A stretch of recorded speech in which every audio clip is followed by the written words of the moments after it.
Olá a todos, eu sou o professor Olavo e esta aula é uma continuação sobre campo elétrico.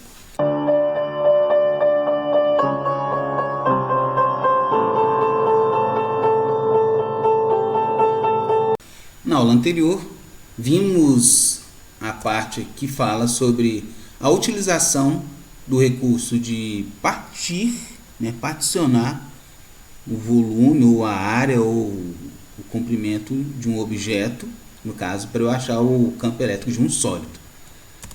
Hoje, vou já resolver aqui um exemplo clássico desse tipo de problema, que é o campo elétrico de um anel de cargas, né? Depois farei prosseguimento com outros elementos. Então, vinheta. Bem, aqui eu tenho uma linha de cargas, né? No caso aqui é o meu elemento que é um comprimento, no caso é um anel, né? E o que eu faço aqui é, como sempre, quebrar esse anel em vários pedaços menores aqui. Aí uma coisa interessante que a gente já vê aqui, que a gente vai ter esse elemento de comprimento aqui, ds, né? Eu até consigo obter ele aqui por R, é um arco, né, de circunferência. E uma primeira coisa que a gente faz é pensar naquele caso que eu já falei. Como que eu vou achar o meu dq nesse caso aqui? Ativando a canetinha aqui rapidinho. Uma coisa que eu já posso fazer aqui é pensar em quê? Pensar que eu tenho a carga total sobre o meu comprimento total ali, no caso de um anel, né? O comprimento de uma circunferência é 2πr. Então uma coisa que eu tenho é isso aqui, ó, tudo sobre tudo é igual a dq, que é pedaço, sobre esse arco de circunferência que eu tenho aqui, ó. Então esse pedaço aqui, esse arco aqui, é o meu ds, ele pode ser escrito como um R de θ. Esse de θ não, que o θ já está sendo usado aqui. Então deixa eu usar dφ. R dφ, onde o meu φ está definido aqui embaixo, ó. Então isso aqui eu vou chamar de dφ. Bem, esse cara aqui eu vou chamar ele de densidade. No caso é uma densidade linear, então eu uso lambda. Aí eu obtenho esse cara aqui, ó, né? Que é lambda, ou seja, densidade linear de carga, é carga total sobre comprimento total, ou pedaço da carga sobre o pedaço de comprimento, que é meu ds, e meu ds é dado por R dφ. Então eu já escrevi aqui, ó, meu R dφ. Bem, aí o que eu faço? Esse elemento de carga aqui, esse pedaço ds, esse dq que aparece aqui, esse pedaço de carga aqui, né? Ele vai criar nesse ponto um campo dE, que é um campo de uma carga pontiforme. Então o que eu tenho aqui, ó, o dE, eu posso escrever ele como dq 4πε0 r ao quadrado, onde o r é essa hipotenusa aqui, ó. Aí eu substituo o meu dq, né? Posso até fazer outras anotações aí. Então o que eu tenho aqui, ó, devemos notar que para cada elemento de campo em um anel temos um outro diametralmente oposto que cancela esse campo na direção horizontal. Assim avaliaremos somente a componente vertical dada por dE cosseno. E realmente, esse elemento de carga aqui produz um campo para cima assim, né, direcionado ali para aquela direção. E eu posso pegar aqui num ponto diametral aqui, ó. Então diametral a esse ponto aí, ó, eu tenho aqui, ó. Eu posso pegar um outro dq do lado de cá. Esse dq ele vai produzir aqui, ó, nesse ponto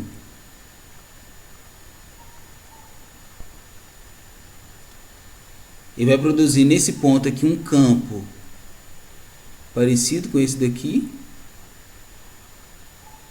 que vai contribuir na vertical com o DE cosseno também, e na horizontal aqui vai produzir um outro campinho que vai cortar com esse daqui. Então, por isso que eu vou avaliar, para resolver esse tipo de problema aqui, eu vou avaliar o DE cosseno. Se a gente observar esse triângulo retângulo aqui, ó, o θ é esse ângulo aqui, cosseno de θ está aqui, Z sobre R. Então, na hora que eu for avaliar o campo aqui, eu vou fazer uma integral em todo o anel de DE cosseno de θ. Então, o cosseno θ vai ser o DE de uma carga pontiforme, a gente já colocou aqui, e o cosseno θ Z sobre R. Então, aqui é direto, né? Tudo aqui é constante, o Z. Nota que quando eu giro aqui, ó, qualquer posição que eu colocar aqui, meu dq, o Z é o mesmo, esse R minúsculo e o R maiúsculo são os mesmos. Então, isso tudo sai da minha integral aqui, ó. Então, para eu achar o campo de um anel, basta eu integrar o meu ds. E o meu ds, para eu percorrer tudo, o que vai acontecer? Ele vale 2πr. Então, tá aqui. Meu campo elétrico é isso daqui, ó. Z lambda 2πr sobre 4π, aí fica um r ao cubo aqui, que é o r quadrado, que já tinha aqui, e um rzinho que apareceu devido ao cosseno. Aí, como eu já escrevi aqui em cima a relação do lambda, a gente pode substituir esse lambda aqui embaixo, ó. A gente substitui esse lambda, a gente usa o fato que o rzinho, né, nota que é didático, eu colocar o problema em coordenadas dadas inicialmente. Então, as coordenadas dadas inicialmente é um anel de raio R, e eu quero avaliar o campo em um ponto que está a uma distância Z. Então, é bom eu eliminar esse R minúsculo aqui, porque ele não apareceu no enunciado do meu problema. Então, eu substituo o R minúsculo pela hipotenusa aqui, né? Então, é raiz de Rzão e Z quadrados aqui, da soma dos quadrados Z. Fazendo essa substituição, e a que eu escrevi aqui no alto, né, eu chego nessa conta aqui, ó, nesse valor aqui. O Q, aparece já o Qzinho, né? No caso eu usei um Q maiúsculo, mas é só mudar aqui. Então, o Q sobre 2πr maiúsculo, esse 2πr maiúsculo corta com o Q sobre 2πr maiúsculo, fica em cima então um QZ, e embaixo 4πε0, e esse cara aqui elevado a 3 meios. Nota, por quê? Ele estava elevado ao cubo, só que cada Rzinho desse é uma raiz. Então, um Rzinho desse está elevado a meio. E eu fiz isso ao cubo. Então, por isso que aparece esse termo 3 meios aqui na parte de baixo. Campo de um anel. Ok? O próximo campo que eu vou avaliar é o campo de um disco, né? E aqui eu vou fazer uma coisa muito esperta, que é o seguinte. Lembra que eu posso dividir o meu espaço, né, o meu objeto, em pequenos pedaços? A escolha que foi feita aqui é a seguinte: eu vou fazer esse disco ser composto por vários anéis de raios diferentes. Então eu tenho um anel que bem próximo à origem, quase de raio zero. O próximo anel preenche aqui e vai preenchendo e preenchendo até que o último anel tenha o raio do disco. Então, o que eu vou fazer? Lembra como que era a conta que a gente fazia? Eu pegava um pedacinho, o campo desse pedacinho vai gerar um campo DE. Então, o que vai ser feito aqui é o seguinte, para resolver o campo de um disco, consideraremos o anel de carga como sendo o elemento de carga infinitesimal. E dessa forma, o elemento de carga DE será dado pelo campo do anel, substituindo a carga dQ pela carga total do anel. Então, o que a gente faz aqui é o seguinte: a gente acabou de calcular o campo de um anel. Então, esse DEzinho aqui, o E pequenininho, é quem? É o meu elemento, que é um DE, que é um anel. Então meu DE vai ser o campo de um anel, só que a minha carga do anel agora ela é um pedaço da carga total do disco. Então o que eu faço é substituir o dq, a carga do anel, por um dq, que é a carga desse pedaço aqui, elemento aqui. E nota que o anel ele é o quê? Ele é um objeto planar, né? Uma superfície. Então o que eu vou ter aqui? Vou ter muito parecido com o que eu tinha antes. Aqui eu vou ter, ele está escrito aqui, ó. Eu vou ter, deixa eu ativar a canetinha. Eu vou ter aqui, ó, o meu elemento de volume, que é o elemento de área, que é o sigma, igual a quem? Carga total sobre, no nosso caso aqui, área total. Então eu posso falar que para o disco eu vou ter a carga total sobre a área do disco, que é πr ao quadrado. Então isso aqui é verdade e isso aqui também é verdade, ó. Isso aqui é o que? É o pedaço, que é dq, sobre a área do pedaço. Agora nota, qual que é a área desse anel aqui, ó? Nota que é um anel, então vai ser, né, eu posso cortar esse anel aqui, ó, esticar essa linha. Qual que vai ser o tamanho dessa linha? Vai ser 2πrzinho vezes a espessura que eu tenho aqui, né, que é dr. Então meu elemento de área, minha densidade de área é isso daqui ou é isso daqui também. Eu vou usar essas duas grandezas para resolver meu problema aqui.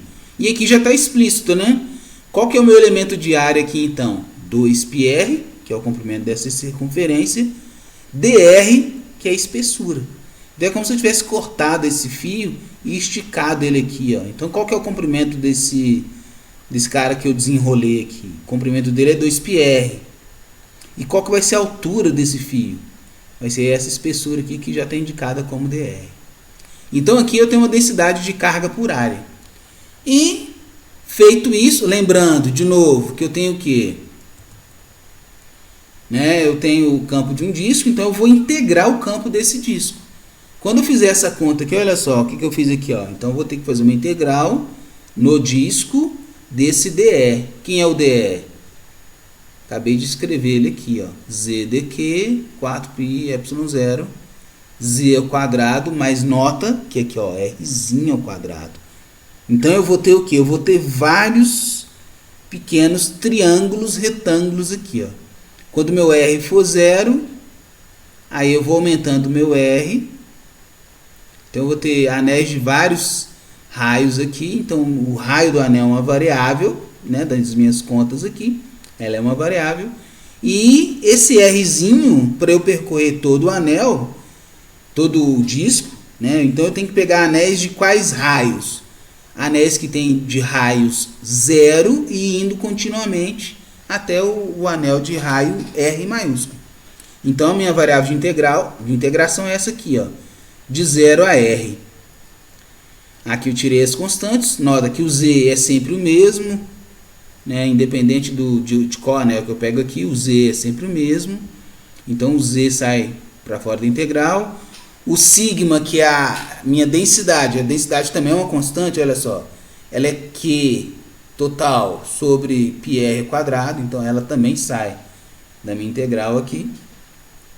E fica aqui dentro somente as variáveis, que é 2r dr sobre z ao quadrado mais r ao quadrado elevado a 3 meios. Isso aqui dá para a gente fazer uma substituição, né? Tipo aquela de sempre.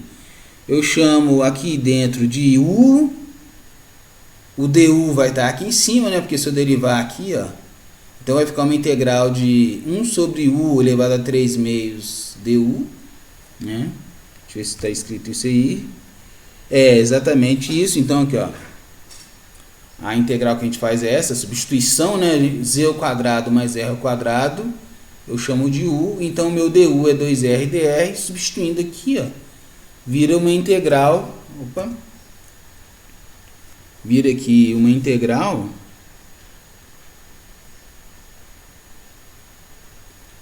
esse termo aqui, ó,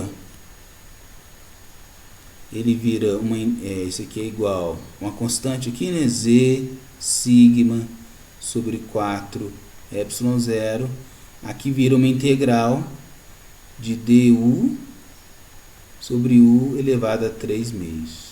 Aqui eu tenho que reavaliar aqui os meus limites de integração. Então, é exatamente o que eu já escrevi. Como que eu reavalio os meus limites de integração? É só substituir. Quando o r for zero, r igual a zero, meu u vira z quadrado. Quando meu rzinho, aqui ó, quando meu rzinho for r maiúsculo, o meu u vira z ao quadrado mais r ao quadrado, e eu executo essa integral. Executando essa integral, então, você quer u elevado a menos 3 meios, então eu vou ter menos 2 sobre u elevado a meio aqui.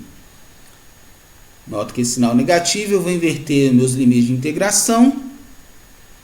Né? No caso aqui, ele voltou para o z, né? No lugar de u aqui, no lugar de u ele colocou esse cara, e aqui ele voltou os limites de integração aqui. Aí fazendo essa conta aqui, ó, com sinal negativo, nota então que eu tenho que avaliar o zero menos o de cima, então o sinal negativo inverte aqui. Então eu fico com isso aqui, ó, quando eu avalio no zero, aqui embaixo, né, o zero aqui fica 2 sobre z, menos 2 sobre raiz de z. Aí você coloca o z em evidência aqui, né, o 2 sai para fora, o z entra multiplicando aqui, eu fico com essa expressão aqui, que é o campo de um disco. Uma primeira extrapolação que a gente pode fazer aí, ó, é quando esse cara fica muito pequenininho, né? Então eu vou fazer um limite de r tendendo a zero, ou seja, um disco que é bem pequenininho aqui, ou então é semelhante a eu afastar isso daqui, né? O que a gente espera ver disso aí? Se eu fizer esse limite aí, o desenho que eu vou ter é esse aqui, ó.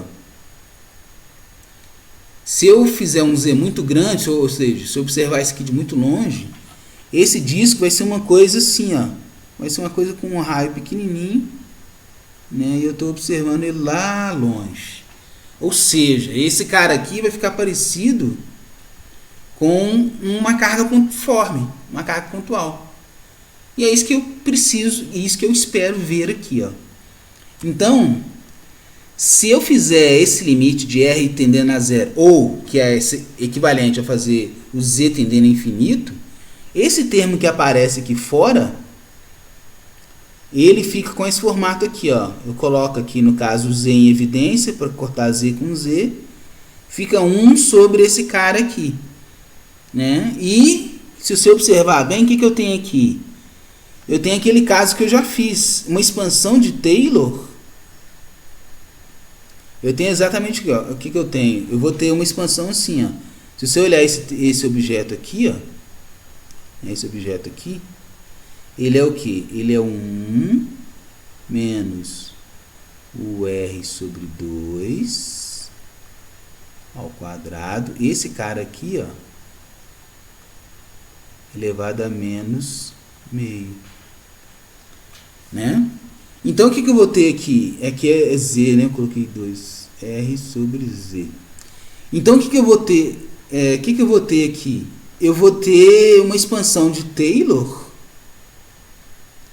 com n valendo menos meio, e o meu x, que é o termo muito pequeno, é o meu r sobre z ao quadrado. Aí essa expansão dá o quê? Dá 1 menos esse termo aqui, ó, o n vezes o de dentro. Então dá esse carinha aqui. E se o r tender a zero ou o z tender a infinito, o que esse termo dá? Ele leva para 1. Então, aí o que eu vou ter aqui? Eu vou ter 1 menos isso daqui, ó. Deixa eu limpar meu desenho. Então o que eu vou ter aqui, ó? Eu vou ter isso aqui, ó.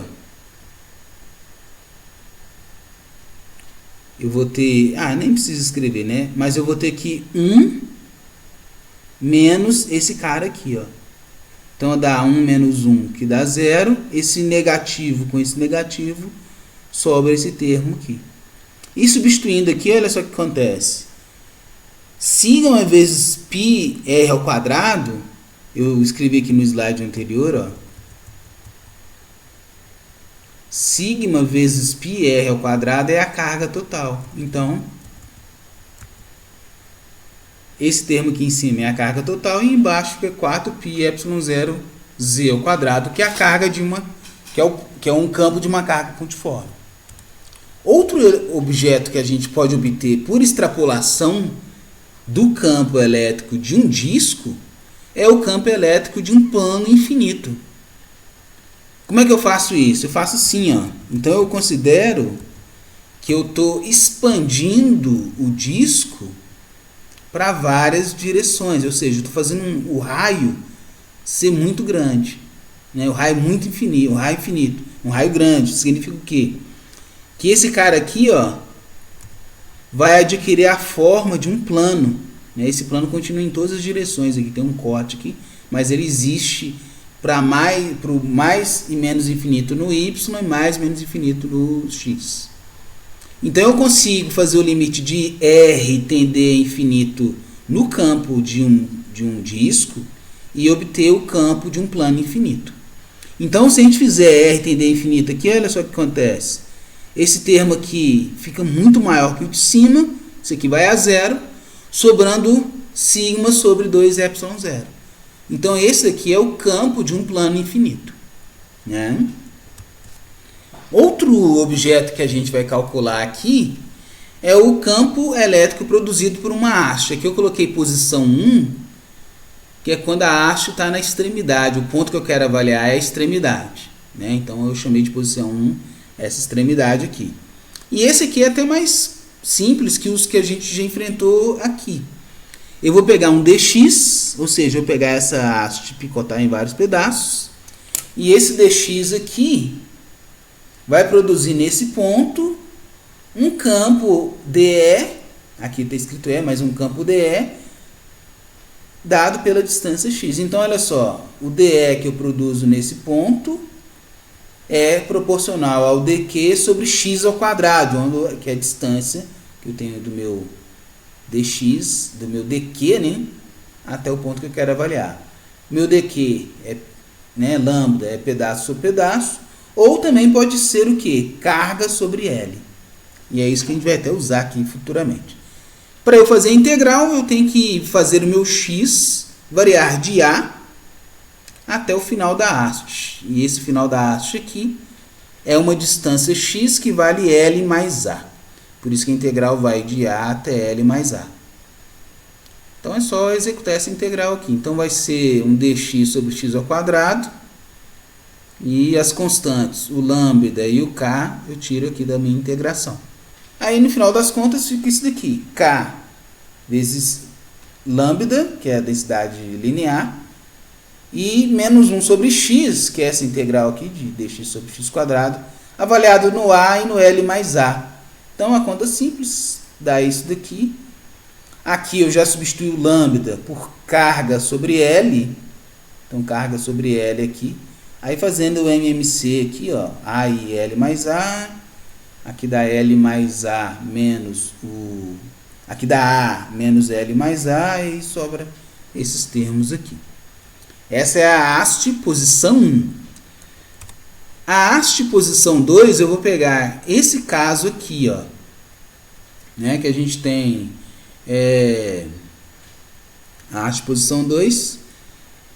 Eu vou colocar a haste no eixo Y, a haste vai de menos A até A de tamanho aqui, nesse exemplo, e a distância aqui eu vou colocar na direção X.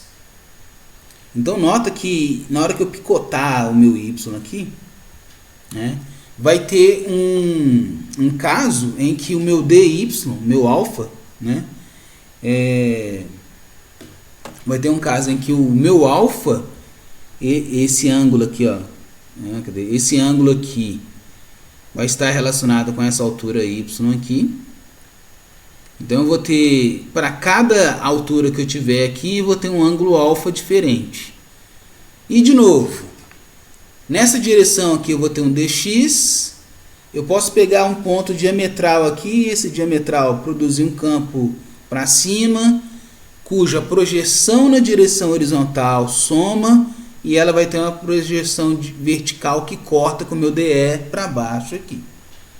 Então, esse pequeno elemento aqui dq, tá vendo? Ó?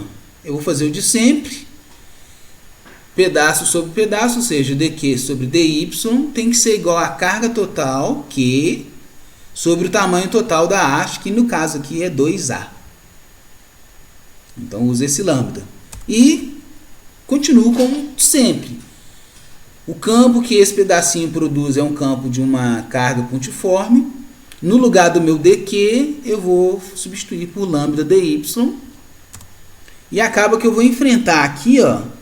Aliás, eu até deixei aqui evidente, né? Foi deixado aqui evidente. Que eu tenho dx, que é o dE cosseno.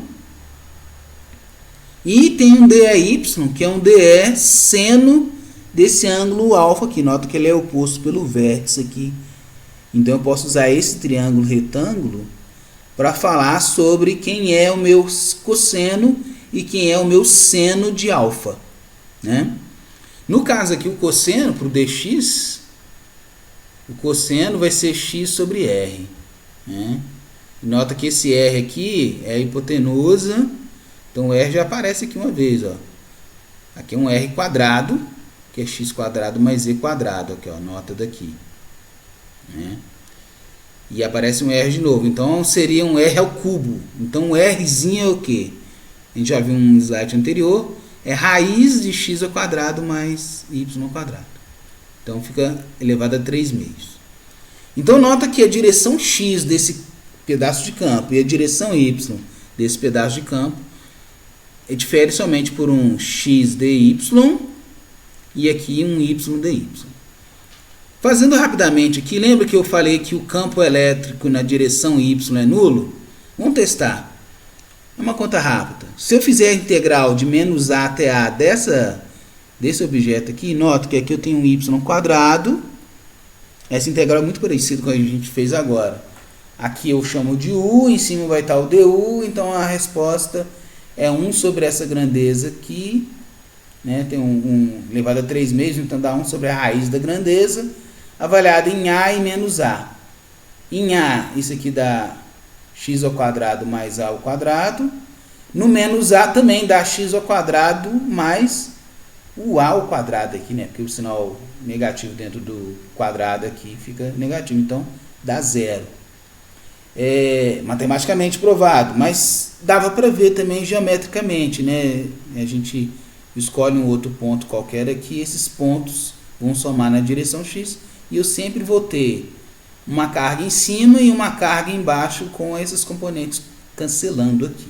Bem, então, ó, vamos fazer o cálculo da componente. Então, ó, deixo o cálculo dessa componente aqui para os casos em que a haste é assimétrica, né? Ou para os cálculos de campos posicionados fora do centro da haste. Então, aqui tudo bem, aqui eu estou na região diametral aqui, então realmente o do campo dy deu 0. Agora, se eu tivesse um outro caso, ou seja, ao invés de avaliar o campo nesse centro, eu tivesse que avaliar o campo na extremidade, ou até fora mesmo da haste, aí sim, aí eu tenho que olhar o campo da direção x e o campo da direção y para esses outros casos que eu citei aqui. Bem, então vamos calcular agora o caso do dx, né? Esse caso aqui, ó, em que o campo não é 0. Então, só dando um passo a mais aqui, repetindo o passo anterior, né? A gente tem o que aqui? Lambda x dy sobre 4 pi epsilon 0. E eu tenho que... Nota que o meu x aqui é uma constante, viu, gente? Olha só. O x aqui é a distância que eu tenho da haste até o ponto que eu quero avaliar. Então, o x é constante. Isso aqui é um número, né? A posição aqui, x, podia ser na distância d, etc. Mas o x é uma constante. Quem está variando aqui na integral é meu dy. Então, para eu calcular isso aqui, eu tenho que fazer uma integral de menos a até a, ou 2 vezes a integral de 0 até a. Então, o que eu vou fazer aqui, ó, no meu campo na direção x, é uma integral de menos a até a dessa grandeza aqui, ó, que é um dy sobre x ao quadrado mais y ao quadrado elevado a 3 meios.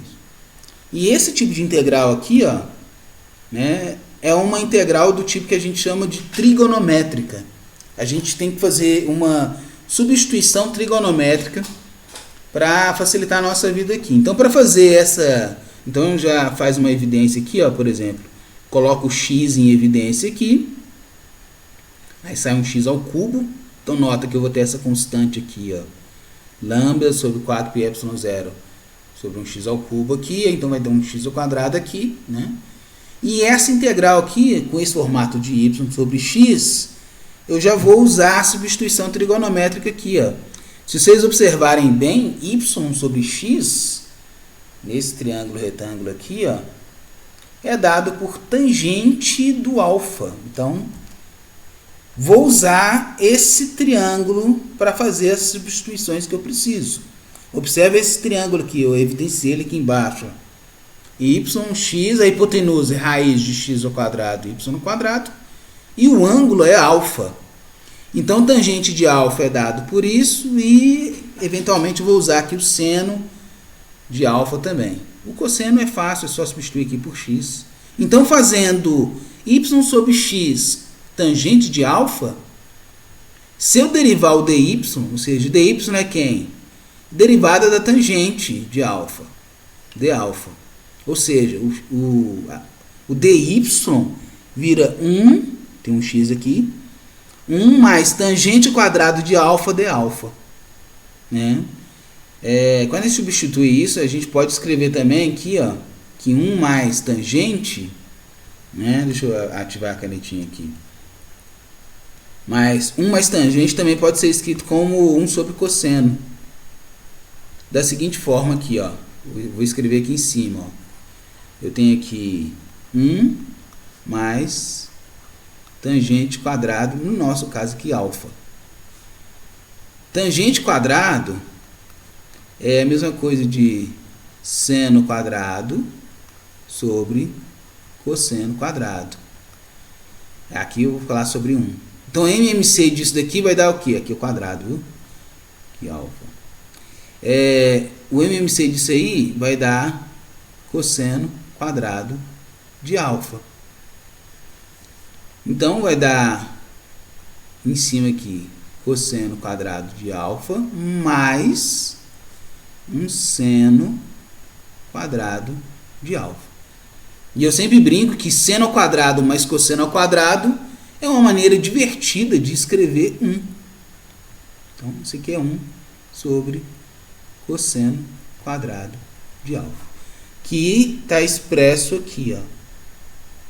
Então, se eu olhar aqui, ó, 1 mais tangente de alfa, 1 mais tangente quadrado de alfa, pode ser escrito como 1 sobre cosseno de alfa. Eu vou usar isso tudo para resolver essa integral aqui. Então, o próximo passo aqui é o quê? Substituir. dy, no lugar do dy, o que eu coloco? Coloco aqui, ó. Aqui, ó. 1 mais, eu vou colocar x dy sobre cosseno quadrado. Então, tá aqui. No lugar do dy, x de alfa sobre cosseno quadrado de alfa. E 1 mais tangente quadrado. E aqui embaixo eu vou ter x ao quadrado mais y ao quadrado elevado a 3 meios. Só que x ao quadrado mais y ao quadrado, o que isso dá? O que é o meu x? Aliás, aqui ele já até fez a troca, né? É 1 mais y sobre x ao quadrado aqui embaixo. Então, 1 mais y sobre x ao quadrado, a gente já viu, ó. Y sobre x ao quadrado é tangente. Então, o que eu tenho aqui embaixo, na verdade, é 1 mais tangente elevado a 3 meios. Então, 1 mais tangente, a gente já viu que é o quê? É o cosseno a menos 2. ou seja, 1 sobre cosseno ao quadrado. Então aqui embaixo eu tenho cosseno ao quadrado e 1 sobre cosseno ao quadrado elevado a 3 meios, que ele escreveu aqui como menos 2, elevado a menos 2. Então quando a gente faz essa conta aqui, vai ser cosseno ao quadrado a 3 meios. Aqui, ó, esse termo aqui, ele vai virar, esse termo aqui, ó, ele é a mesma coisa de 1 sobre cosseno de alfa elevado a 3. Esse quadrado corta com esse cubo aqui, e esse cosseno sozinho embaixo vai lá para cima. Então, no fundo, a integral que eu tenho que fazer aqui, ó, é uma integral de cosseno. E integral de cosseno é o quê? É o próprio seno. Aqui ele escreveu du, mas está errado. Esse termo aqui é um alfa. Ó. Cosseno de alfa de alfa. E integral de cosseno é o seno. Então, essa expressão que dá seno de alfa, lembra que eventualmente eu ia usar? Está aqui, ó. Então, a resposta dessa integral aí, dá isso aqui, ó. Opa. Dá y sobre x ao quadrado, raiz de x ao quadrado mais y ao quadrado, avaliado nos meus extremos. Então, o que eu faço aqui é exatamente isso. Essa integral aqui, ó, ela estava avaliada em menos a até a. Então, dá lambda x sobre 2πε0, essa resposta aqui, avaliada em menos a e a.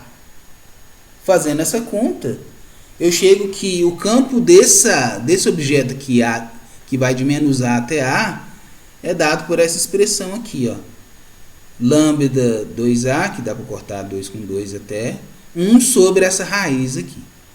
E esse é o campo de uma haste finita, avaliada pelo centro, de tamanho menos a até a.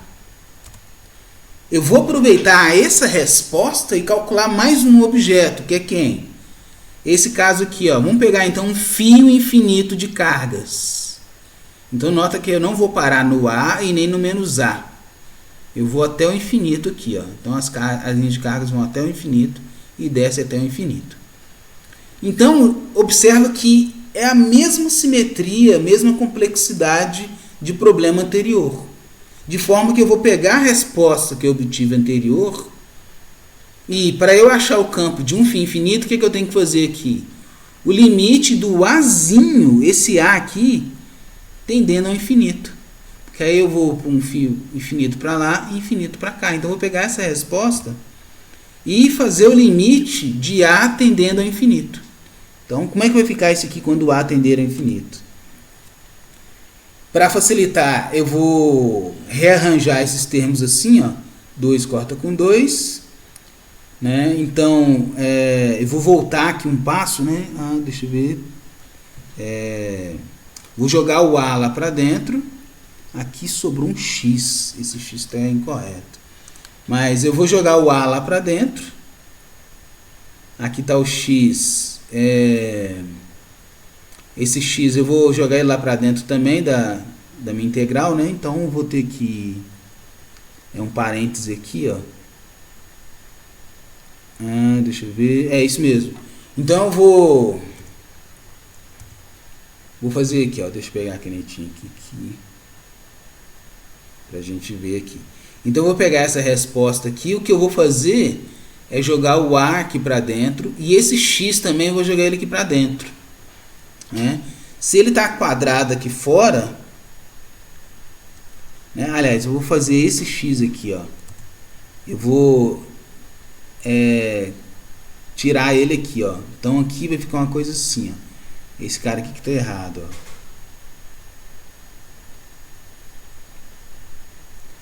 Então, esse termo aqui, ó, o que eu vou fazer com isso aqui? Eu vou colocar esse X em evidência aqui. Então, o que vai acontecer aqui, ó, nesse termo aqui, ó. Então, o A está lá dentro. E o que eu vou fazer aqui é o seguinte, esse x quadrado está aqui fora e a raiz aqui, ó, eu vou colocar aqui o x quadrado embaixo, aqui continua sendo a quadrado, E aqui vai aparecer um x quadrado mais a. Essa raiz de x aqui, ela sai aqui. Então esse x ao quadrado raiz dividido aqui, ele passa para cá. E aqui eu vou ter x quadrado vezes raiz de x quadrado mais a quadrado, né? Aí eu dou mais um passo aqui. Eu posso agora cortar esse x com esse x quadrado. E eu fico com essa expressão aqui, ó. Lambda, aqui, ó. Lambda sobre 2π epsilon 0 x, que multiplica esse cara aqui. E aqui eu tenho o quê? O a tendendo a infinito, né? Então, se eu observar aqui, ó, né, nesse termo aqui, se o a tende a infinito, né, se eu fizer esse limite aqui, nota que aqui eu vou ter o a muito maior que o x, né, porque nota pela figura aqui, ó, se esse cara, quando eu avaliar lá no infinito, esse x vai ficar pequenininho, então esse aqui vai ficar aproximadamente raiz de a ao quadrado, ou seja, vai ser a sobre a, que dá 1. Então o limite de a tendendo a infinito, nesse caso aqui, o que ele faz? Ele cai nessa figura aqui, nessa equação aqui. E essa aqui é a equação de fio infinito. Então quando eu estiver calculando o campo de um fio infinito, o campo dá esse valor aí, né? Bem, então continuando aqui, vou olhar agora para o comportamento de uma carga pontiforme na presença de um campo elétrico. Bem, foi até na hora que a gente definiu o campo elétrico que a gente já tem essa resposta, né? Que é o que? Quando eu coloco uma carga num campo, essa carga sofre uma força F. E essa força F, né, que age na partícula na presença de um campo, ela vai, utilizando aqui a segunda lei de Newton, meditar, então essa carga vai adquirir uma aceleração. Então, se for um próton, a gente tem que a massa do próton. Se for uma carga elétrica, a gente usa a massa dessa carga elétrica. Então, aí aqui a gente tem o que? A gente tem, só para escrever aqui, a gente vai ter essa aceleração, né, ou seja, dx d2x dt2, né, ou seja, eu vou ter a aceleração aqui sendo feita por carga campo elétrico sobre a massa do objeto. Então aqui eu consigo, integrando isso daqui, eu vou ter a velocidade em função do tempo, né, de acordo com as minhas condições iniciais. Se eu souber também as condições iniciais dessas velocidades, eu posso integrar mais uma vez. Eu acho, por exemplo, a posição x em função do tempo da minha partícula aí. Então a carga pontiforme, ela vai ter essa equação horária associada à carga elétrica aí. E um ponto interessante e finalizador aqui pra gente é quando a gente tem um dipolo na presença de um campo elétrico. Então eu posso colocar aqui o dipolo, ele está nessa posição formando um ângulo θ aqui com o campo. Então eu olho o ângulo P entre o P, que é o meu momento de dipolo, e o campo, né, esse ângulo θ é definido por isso. Então note que enquanto a carga positiva sofre uma força que a impulsiona para lá, nesse campo horizontal aqui constante, a carga negativa sofre uma força oposta, né, quando o campo está nessa direção. Então o que eu vou ter aqui? Eu vou ter um torque associado ao dipolo elétrico na presença de um campo. Então o dipolo elétrico faz com que o campo faz com que o dipolo gire. E já que tem um giro, a gente consegue calcular um torque associado, né? E a gente pode também falar sobre uma energia cinética no caso de rotação aí. E é simples, para eu avaliar o torque, eu faço o quê? Eu olho essa força e essa distância. Força e distância dá torque. E o ângulo entre essa força e distância é o próprio θ. Então nota que a definição de torque, é R VEC F. No nosso caso, o campo estará na direção do F e o meu dipolo, momento dipolo, estará na direção do R. Então, avaliar, eu posso até escrever isso aqui, ó. Quando eu avalio R VEC F, então aqui, ó, eu vou escrever meu torque aqui, ó. Meu torque é igual a R, vetor, VEC, força, vetor também. Então, só que a força elétrica é dada por quem? Então eu fico com isso aqui, ó. R, VEC. A força de campo elétrico é o que? Carga, campo elétrico. No lugar da força. Então, no lugar da força, carga, campo elétrico. E esse R aqui, se observarmos bem, esse R é essa distância aqui, ó. Então, meu R, eu posso falar que isso aqui é um D sobre 2, direção, carga, VEC, campo elétrico. Só que esse torque aqui é um torque que ele aparece o quê? Dobrado, porque eu tenho esse torque, essa parte aqui fazendo girar para esse lado, e essa outra parte aqui fazendo a mesma tarefa. Então, na verdade, o torque que o dipolo vai sofrer, ela é 2 vezes esse valor aqui. Então, vou propagar um 2 aqui, ó. Então, é 2 vezes isso, 2 vezes isso, e por último aqui, 2 vezes isso. Esse 2 corta com esse 2, fica QD VEC E. Só que QD a gente já definiu anteriormente como sendo o momento de dipolo. Então, o torque associado a um dipolo na presença de um campo elétrico é dado por momento de dipolo elétrico, VEC, campo elétrico. E é isso.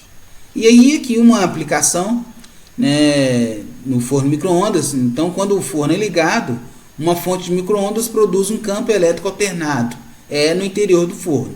O campo elétrico aplica um torque ao momento dipolar P, que tende a alinhar o P com o campo E.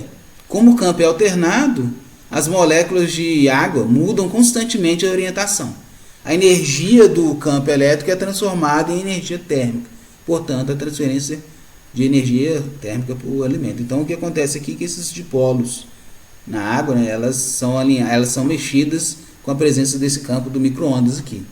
E uma coisa interessante que, não sei se já observaram, os objetos que têm água, né, eles se aquecem no micro-ondas. Agora, outros objetos não. Por exemplo, os que não têm água, né, não tem esse momento de dipolo aqui, eles não se aquecem, né? Então, às vezes você pega uma cerâmica e ela não foi aquecida. Sim, o líquido dentro dela aqueceu e aqueceu a cerâmica, mas a água, ela sofre claramente essa alteração aí de temperatura. Bem, gostou, né? Bem, eu me diverti. Curta e compartilhe o conteúdo que estou produzindo para chegar a mais pessoas que possam gostar também. Até o futuro.